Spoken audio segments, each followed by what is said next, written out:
Well, let's discuss these latest developments further now with Wolfgang Pustai, who joins us from Vienna. He's a security policy and defense analyst. Here in the studio in Doha, we have Mohammed Al-Masri, professor at the Doha Institute for Graduate Studies, and Al Jazeera's Resul Serdar, who's reported extensively from Iran. Resul, let me start with you, in fact. Why is Iran attacking Gulf states' energy infrastructure, and how is it gaining the outcome? Well, for Iranians, I think they have been quite clear. Now, what they're implementing is what they have been saying in the last couple of weeks. So again and again, we have heard from the Iranian officials that in case of the war, they're going to do two things. First, they're going to raise the cost for Washington and to force Washington thinking twice. They were hoping that Washington is going to reassess its position and seeing that the war is going to be extremely costly for them and maybe changing their posture. And second one, regionalising the war. So bringing a huge cost for the regional countries and forcing the regional countries that somehow they will put pressure on Washington and changing the U.S. or the trajectory of the events against Iran. So here they are implementing these two policies as the strategy of the deterrence.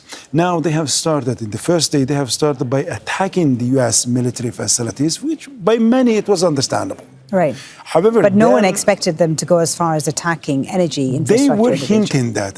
Were they? Okay. Because the Fars News Agency, which is affiliated with the Revolutionary Guards, constantly was sharing the pictures of the energy facilities across the region. And now, so they are heating the energy the facilities and the airports. This is where it hurts most because the whole image of the Gulf is based on that. Right. However, my concern is that if that will not be enough for Iranians to see that the regional countries are not putting enough pressure on Washington, then the third stage could come. And in the third stage, Iran could start targeting the strategic depots that are preserved for the wartime, such as food depots and the water supplies. And if that is not good enough, in the fourth stage, it could start attacking the residential areas, saying, well, if our children are dying, then your children are also going to be harmed. That is quite concerning. Mohammed, before I come to you about how might Gulf states respond, I just wanted to ask Wolfgang about the Iranian strategy militarily. Does the pattern of strikes that we've seen from Iran, Wolfgang, suggest a deliberate campaign against these targets or something more fragmented and improvised? Well, it's in part an organized campaign as far as it is centrally controlled from Tehran, and in parts it's more improvised, especially regarding to some drone site commanders who are not really in touch with their headquarters in Tehran anymore and who are allowed to strike targets that they believe makes most sense. Let me briefly add with regard to the likeliness of an extended air campaign of Iran against civilian and infrastructure targets in the Gulf states.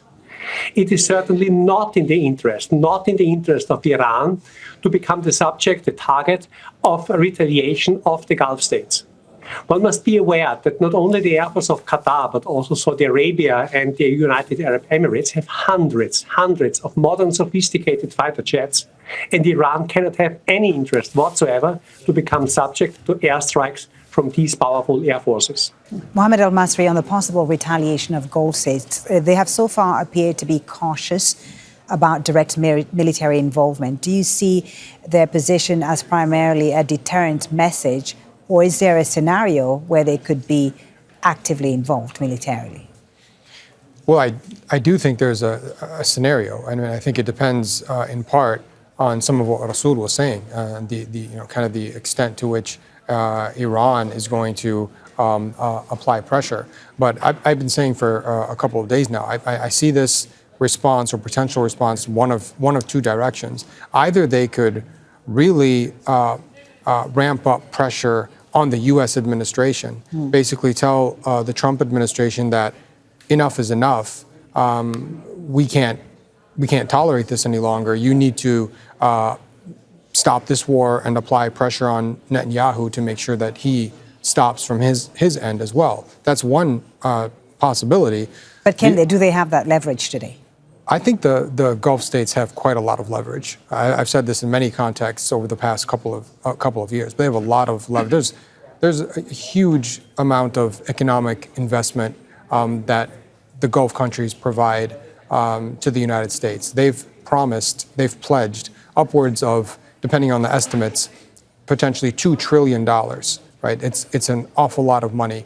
That's one thing that's just one lever that they could pull. And there are other, there's the oil and natural gas prices that they can manipulate as well potentially. But the other possibility is, and this is more to your point, they could take a more aggressive stance toward Iran and either engage Iran directly, which I think at this point remains very unlikely, or they could open their bases up to the Americans. Or let's remember that they've told the Americans so far that they do not want these bases to be used for attacks on Iran. But if they were to allow the Americans to do that, then that would provide even greater edge to the Americans and the Israelis. That, though, is also unlikely because they will then be seen as cooperating with the Americans and the Israelis. They're in a very difficult position, aren't they?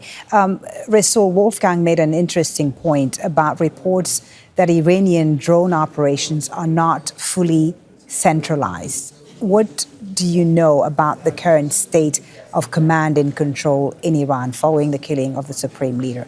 How in control are they of the military? I think one of the first hints about what is the current situation of the IRGC is what has happened 2 days ago. So an energy facility in Oman came under attack. It was quite surprising because Oman has been the main mediator since decades, even before the Islamic Revolution. Whenever Iran is mediating or having a diplomatic problem with the world, so Oman will be there. And so that has been asked to the Iranian foreign minister, Abbas Araghchi, and he said that, well, it was not a central decision, meaning it was a mistake. And he said that there has been some isolated units which were conducting the pre-planned action. So I'm not sure of that. So IRGC is simply saying that we have adopted a strategy of decentralization because in the last war, during the 12 days, due to over-centralization, it was extremely difficult, the command change to work and the operations to work smooth. And in some cases, when particularly the communications are interrupted, so they could not act. But based on the preparations, so some local remote units have been authorized that based on their own risk assessment, they can develop the strategies. So that is very well possible. However, it's impossible to verify this because in many cases what we are seeing is that despite again and again being attacked, despite all the warnings since October 7th onward, Iran has always been caught off guard. So, and that is the main question, when are you going to be ready? So, is it a part of the strategy or simply it is because of the lack of proper organization and planning? Okay, Wolfgang, your thoughts about what Resul said there, and also how long can Iran sustain this current military campaign as it stands? Iran can sustain the military campaign against Israel only for a limited time because they are running out of especially important transport erector launchers, the mobile launching systems for the mid-range ballistic missiles. They are able to sustain the campaign against the Gulf states much longer because they have a much larger quantity of short-range ballistic missiles, more than 1,200, allegedly even 1,500, and hundreds of these mobile launching systems that can be used to launch short-range ballistic missiles against the Gulf states. And moreover, they have more than 10,000, probably between 12 and 15,000 combat drones that can be used. And these combat drones are not so much a threat to Israel because they have a long warning notice before the drones arrive in Israel. And that's quite different with the Gulf states. Here we are talking about minutes. So those drones are a bigger threat to the Gulf states than to Israel. And I assume that Iran would be able to continue the campaign against the Gulf states for a much longer period of time. But the question is, does it really make sense for them before they drag the Gulf states into the war? Mohammed, your thoughts about this, and how calibrated do you think Iran's targeting decisions are right now? Look, there's a sports analogy. They say in boxing, they say everyone has a plan until they're punched in the mouth. And I don't doubt that the Iranians made extensive preparations over the past several months, in particular since the June war. But they've been hit quite hard over the past few days by the Israelis and the Americans. The leadership structure has obviously been compromised. And as Resul was saying, we don't exactly know to what extent the command and control structure is intact. Right. So they're in a very difficult position.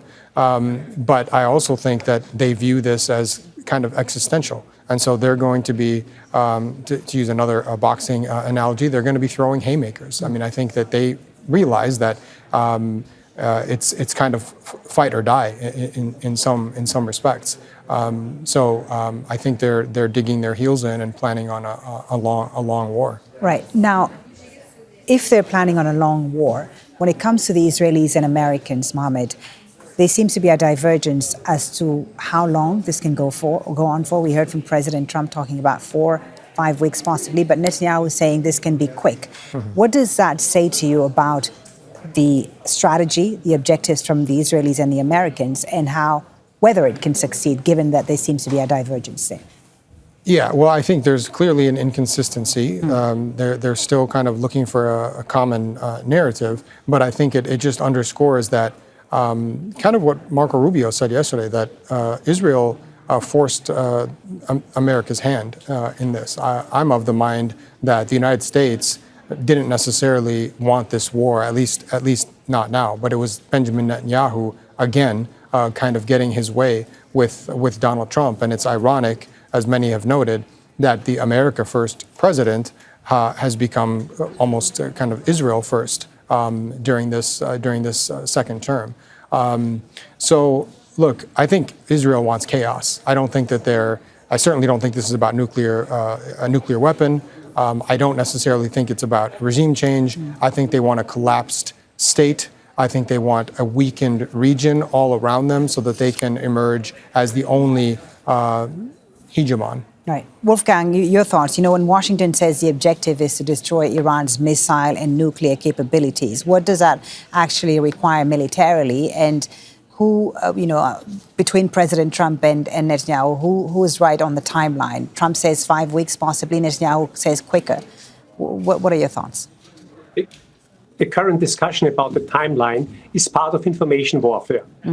I would say the Americans have planned for a war for just a few weeks until they have reached their objective, that they would be able to enable local resistance movements, for example, among the Kurds, to take over at least part of the country. I would say the decision to start the war was definitely a decision by the US President Donald Trump. Why? If the Iranians would have continued their nuclear program, and if they would have really buried it deeper underground, as the information from the US suggests, and if they would have enhanced their air defense system by modern Chinese and Russian air defense systems, the task for the Americans and the Israelis to strike Iran in a couple of years would have been much more difficult. If the information about the nuclear program is true, yes or no, to be honest, I don't know. I think no one knows other than the Iranians and maybe the Americans and the Israelis. So I expect the conflict to continue for a few more weeks in a very tough way, in a very harsh, seeing very harsh strikes by the Americans and the Israelis. I don't expect this to becoming a war over several months. Why? One point is that President Trump would never have agreed to such a long war in the face of the upcoming midterm elections. All right. Resul, finally, as I think everyone agrees, and Mohammed said, this is an existential crisis for Iran.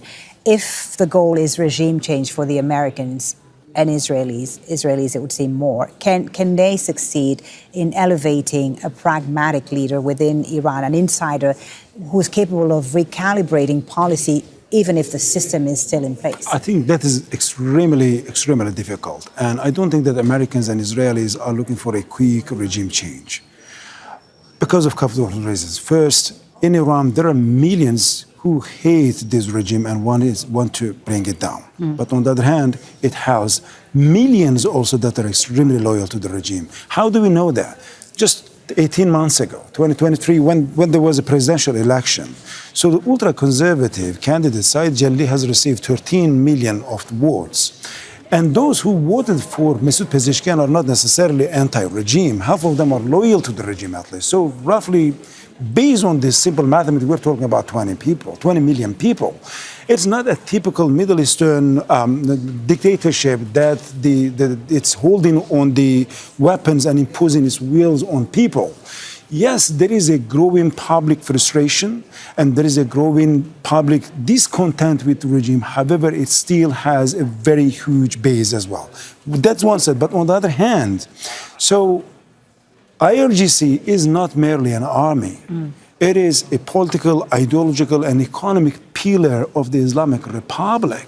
And these guys are not going to just surrender, submit their weapons, and leave just because they came under the pressure. Right. So they will stay there because it is their revolution and it is their state. So as long as the army is in place and as long as the regime still have millions that supports it, I don't think that's going to happen anytime soon. Right. Eventually, yes, but not in any foreseeable future yet. Briefly, Mohammed, your thoughts about that, the regime, the system remaining in place in Iran. Can the Americans succeed in finding someone to take over, even with a system in place? Let's say a scenario like they have in Venezuela right now with Delcy Rodriguez in place, but the system still in place. The short answer is I don't think there's a quick or easy path to doing that, especially without putting boots on the ground. I just wanted to say I thought what Wolfgang said was really, really interesting about the nuclear program.